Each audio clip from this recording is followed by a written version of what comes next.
સરકારે પાકિસ્તાન સામે લીધેલા આકરા નિર્ણયની સૌથી પહેલા ચર્ચા ન્યૂઝ કેપિટલ પર થઈ હતી, જે ઇમ્પોર્ટ એક્સપોર્ટ પર પ્રતિબંધ મૂકવામાં આવ્યો। ભારતના જેટલા પણ પોર્ટ અને બંદર છે ત્યાં પાકિસ્તાની જળસીમામાંથી આવતા અથવા તો કહો કે પાકિસ્તાની જે શિપ છે, બોટ છે, તેના પ્રતિબંધ જે મૂકવામાં આવ્યા છે, તેના પ્રવેશ પર પ્રતિબંધ મૂકવામાં આવ્યા છે, તેના વિશે પૂર્વ મેજર ગૌરવ આર્યાએ અમારા એડિટર જનક દવે સાથેની ખાસ વાતચીતમાં આ વાતનો પહેલા જ સંકેત આપી દીધો હતો। પોર્ટ બંધ થઈ જશે, જેને લઈને બંને દેશોના આર્થિક વ્યવહારોની પણ ગૌરવ આર્યાએ વાત કરી હતી।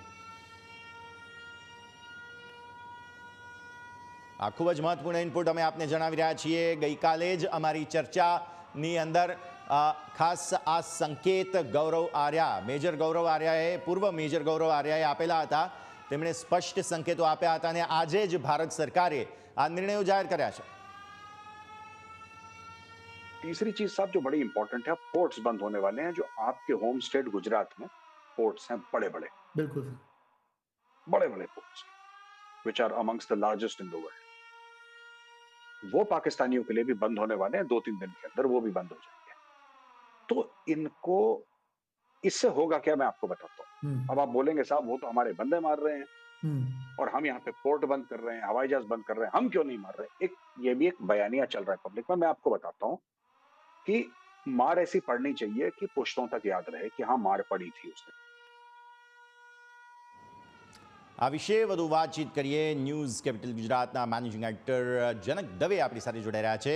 જનક સર, ગઈકાલની ચર્ચા અને પૂર્વ મેજર ખાસ આર્યા સાહેબે તમારી સાથેની વાતચીતમાં સ્પષ્ટ કહ્યું હતું કે હવે ઇકોનોમિક વોરફેર ભારત સરકાર શરૂ કરી રહી છે અને જુઓ આજે પગલાં તુરંત જ લેવામાં આવી રહ્યા છે। ઘટનાને સમજવી પડે, કારણ કે પાકિસ્તાનને એવો કરારો જવાબ આપવો પડે કે પેઢીઓ સુધી એ યાદ રાખે, અને એના માટે થઈને જ સરકાર એક પછીના એક એક્શન લઈ રહ્યા છે। બે રીતે વાત હોઈ શકે, એક તો ડાયરેક્ટ એક્શન અને એક ઇનડાયરેક્ટ એક્શન।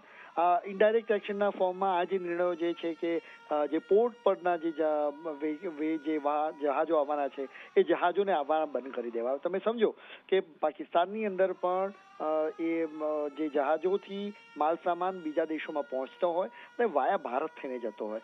ગુજરાતના જે પોર્ટ છે, તમામ પોર્ટ એ ઉપરાંત ચાહે દક્ષિણ ભારતના હોય કે મુંબઈની આસપાસના પોર્ટ, તમામ પોર્ટ પર આની પાબંદી લગાવી દેવામાં આવી છે। એટલે ઇન્ટરનેશનલ રૂટ પર જે પાકિસ્તાન થઈને જે જહાજો જવાના છે એ જહાજો માટે સૌથી મોટો ફટકો જે છે એ આ કહી શકાય। ઉપરાંત જે અટારી બોર્ડર આ પહેલા પણ આપણે બંધ કરી ચૂક્યા છીએ, એ સાથે જેટલા જેમ કે એરસ્પેસની વાત કરીએ એમણે કે એરસ્પેસ પણ એમને બંધ કરી દેવામાં આવ્યો છે। એટલે પાકિસ્તાનને ફ્લાઇટને હવે તમે સમજો કે મલેશિયા અથવા ઓસ્ટ્રેલિયા અથવા ન્યુઝીલેન્ડ જવું હોય તો કેવા પ્રકારની તકલીફ પડી શકે અને વાયા ચાઇના અને એમ થઈને ફરીને જવું પડે। તો આ પ્રકારે એક પછી એક આર્થિક ચોટ, કારણ કે ફોરેક્સ રિઝર્વ પાકિસ્તાનનું એકદમ ઓછું થઈ રહ્યું છે અને કોઈ પણ રીતે ભારત સાથેનું યુદ્ધ એ ખમી શકે એમ નથી, અને એને જો 15 દિવસની અંદર 15 દિવસ ચાલે એટલું એનું ફોરેક્સ રિઝર્વ છે, એ વાતને ધ્યાનમાં રાખીને જો આ પ્રકારના આર્થિક પ્રતિબંધો અને આર્થિક રીતે એક રીતે ચોટ પહોંચાડવામાં આવે સીધા યુદ્ધ પહેલા, તો પાકિસ્તાન ક્યારે એનાથી ઉભરી ન શકે।